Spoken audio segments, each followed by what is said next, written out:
mint a nagyok. Jaj, olyan jó, hogy anya elküldött engem ide nagyihoz, mert itt este majd előveszem a telefont, ő úgyis hamar elszúnyogál, és én azt játszok a telefonon, amit csak akarok, mert senki nem fog engem látni. Ti is szeretitek, gyerekek, a vakációt? És mit csináltok vakációban? Lefoglalom magamat. Júj, az igen, én is ezt fogom csinálni. Kisunokám, eljött a lefekvés ideje. Gyere, folyjunk ágyba! Nem igaz, Nagyi, nézd már, még be se sötétedett egészen. Ne feküdjünk már le a tyúkokkal. Hát nem tudunk, Nagy, hogy vakációban. Jaj, tudom, vakáció! De hát anyukám, édesanyám, hol lelkednek kötötte, hogy a vakációban is persze, anya meg az ő szabályai. Elegem van belőlük, mindig kinevetnek miatta a suliba. Hogy? Hát úgy, hogy én vagyok az egyedüli, aki nem ismerem az esti sorozatokat.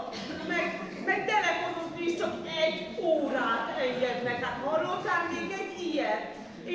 És különben is képzeled, minden este 9-re otthon kell legyek, de Nagyi, ez nem jó így.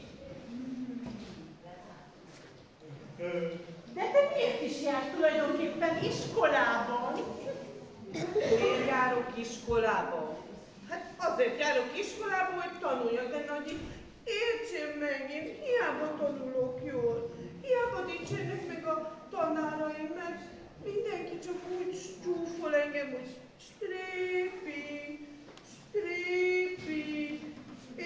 és még Nagyi, és még a tornasóban is én vagyok a legkisebb.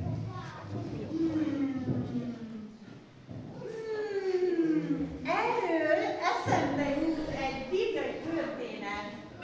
Gyere, most meglátod, új pizsamában, elmesélem.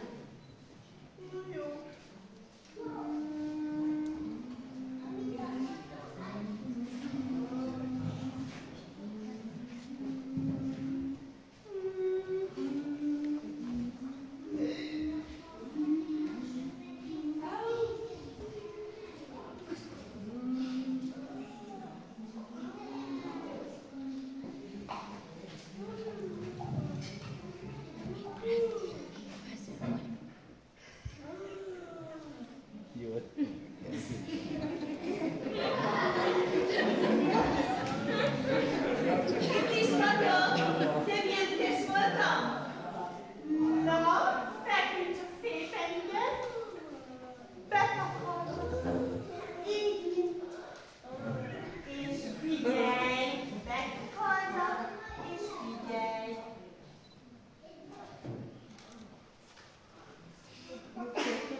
Látom, némelyek elbizakodtak magukban közületek, és azt gondolják, hogy ők igazak, és a többieket semmibe se veszik.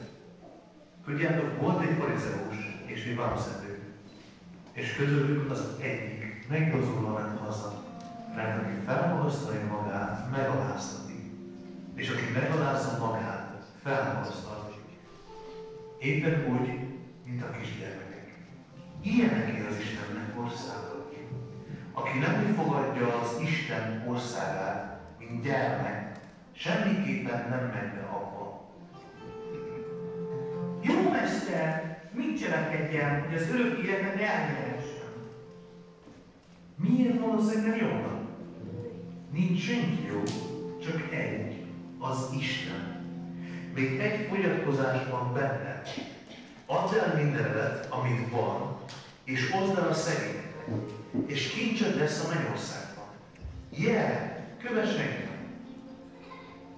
Mi nehezen mennek be az Isten országába, akiknek gazdagságuk van. Üdvözülhet tehát! Ami az embereknél lehetetlen, lehetséges az Istennél. Zákeus, szállj le a pádra! Ma nálad kell megszállni. Uram, vagyonom felét a szegényeknek adok, és ha valaki valamivel megcsaltam, annak 4-szer annyit adok helyette. Ma lett üdvössége ennek a háznak, mivel hogy ő is átlan fia, mert azért jött az embernek fia, hogy megkeresse és megtartsa, amit elveszett.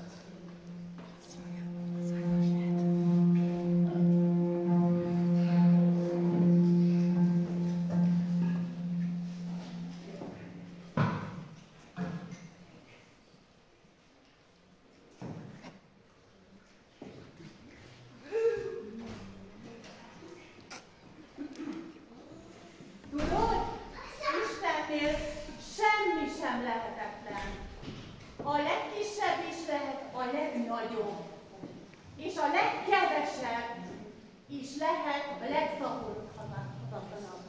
A leggyengébb is itt is lehet megelevenebb. Nagyi, szerintem te vagy a világon a leggazdagabb, mert a szívedben el van rejtve Isten szava.